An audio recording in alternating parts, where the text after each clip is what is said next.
the silence in a home after a partner is gone. It's not just quiet, it's a loud, deafening silence. Every corner seems to echo with absence. You look at their favorite chair, and it's not just an empty piece of furniture. It's a symbol of everything that's changed. This is what many call the empty chair syndrome, a daily visual reminder of loss that can be incredibly hard to navigate. You walk into a room expecting to see them, to share a story from your day, but they're not there.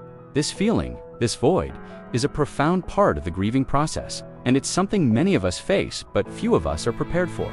It's more than just missing a person. It's about relearning how to exist in the spaces you once shared. And that feeling is just the beginning. The loss of a partner is often called a primary loss, but what sneaks up on us are the secondary losses. These are the aftershocks that can be just as destabilizing. We're talking about the loss of your social life as you knew it.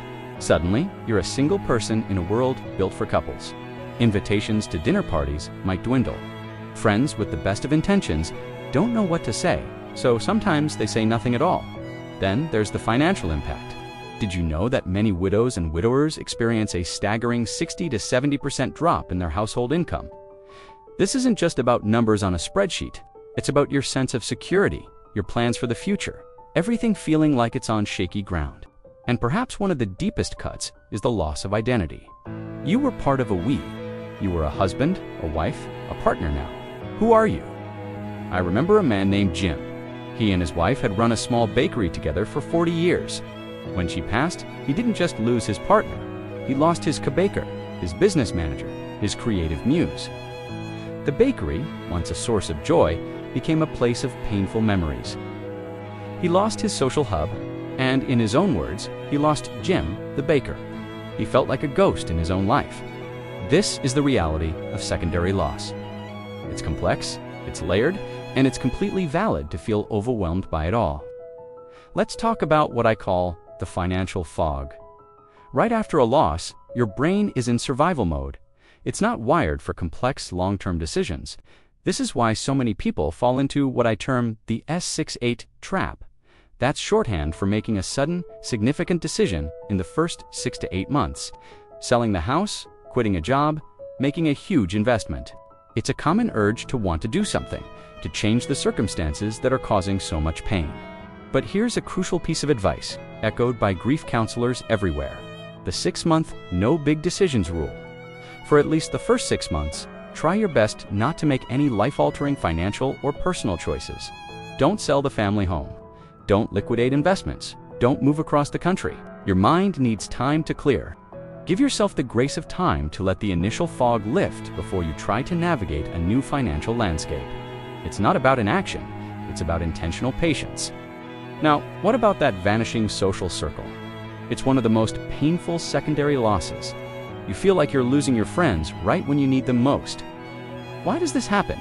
Often, it's not malicious. Your friends might feel awkward. They don't want to say the wrong thing. Your grief is a reminder of their own mortality and vulnerability, which can be scary, and sometimes the dynamic just changes. You were part of a couple, and now the social math feels off to them. It's heartbreaking, but it's also an opportunity to find your new tribe. I call them solo tribes. These are groups of people who understand what it's like to navigate the world on your own, whether through loss, divorce, or choice. Look for walking groups, book clubs, volunteer opportunities, or classes. The key is to find activities centered around a shared interest, not your marital status.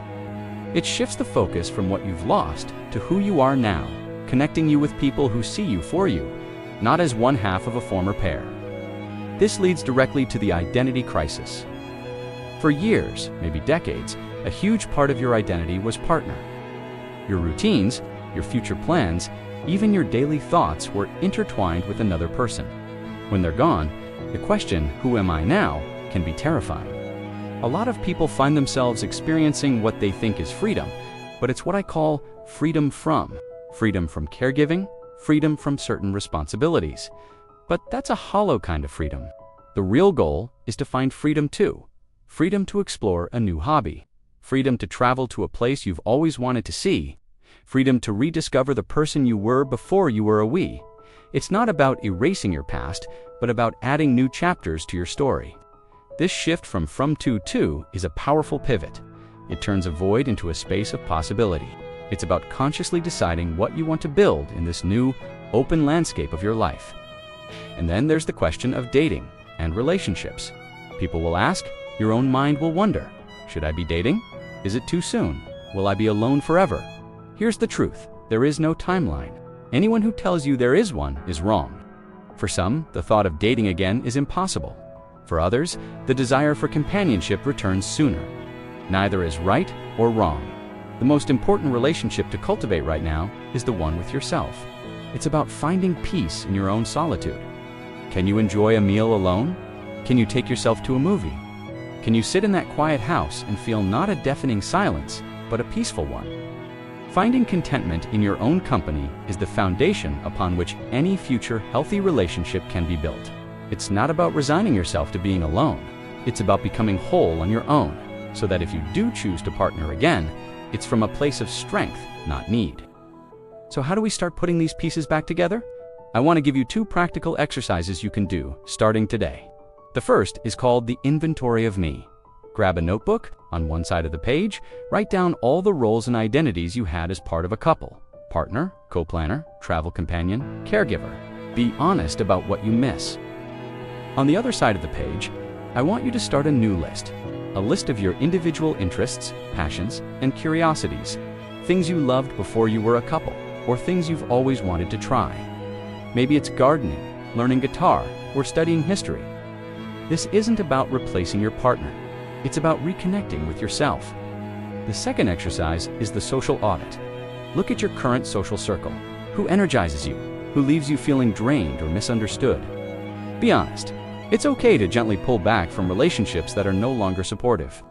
Now, think about one new social activity you could try this month. Just one. A local hiking group, a painting class, a volunteer shift at the animal shelter. The goal is to take one small, deliberate step toward building that new solo tribe we talked about. It's an act of choosing connection on your own terms. We've talked about a lot today, from the empty chair to the financial fog, from losing friends to rediscovering who you are. This journey is not easy, but it's a testament to the resilience of the human spirit.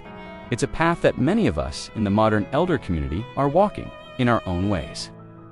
You are not alone in this. Before we finish, I have a question for you. I'd love for you to share your answer in the comments below. It helps us all learn from each other. The question is this: what is one small thing you did today, just for yourself? It could be as simple as enjoying a cup of tea in the sun, listening to your favorite album, or taking a 5-minute walk. Let's celebrate those small acts of self-reclamation together. Thank you for spending this time with me. If this was helpful, please consider liking this video and subscribing for more conversations on navigating life. Transitions with grace and strength. Take care.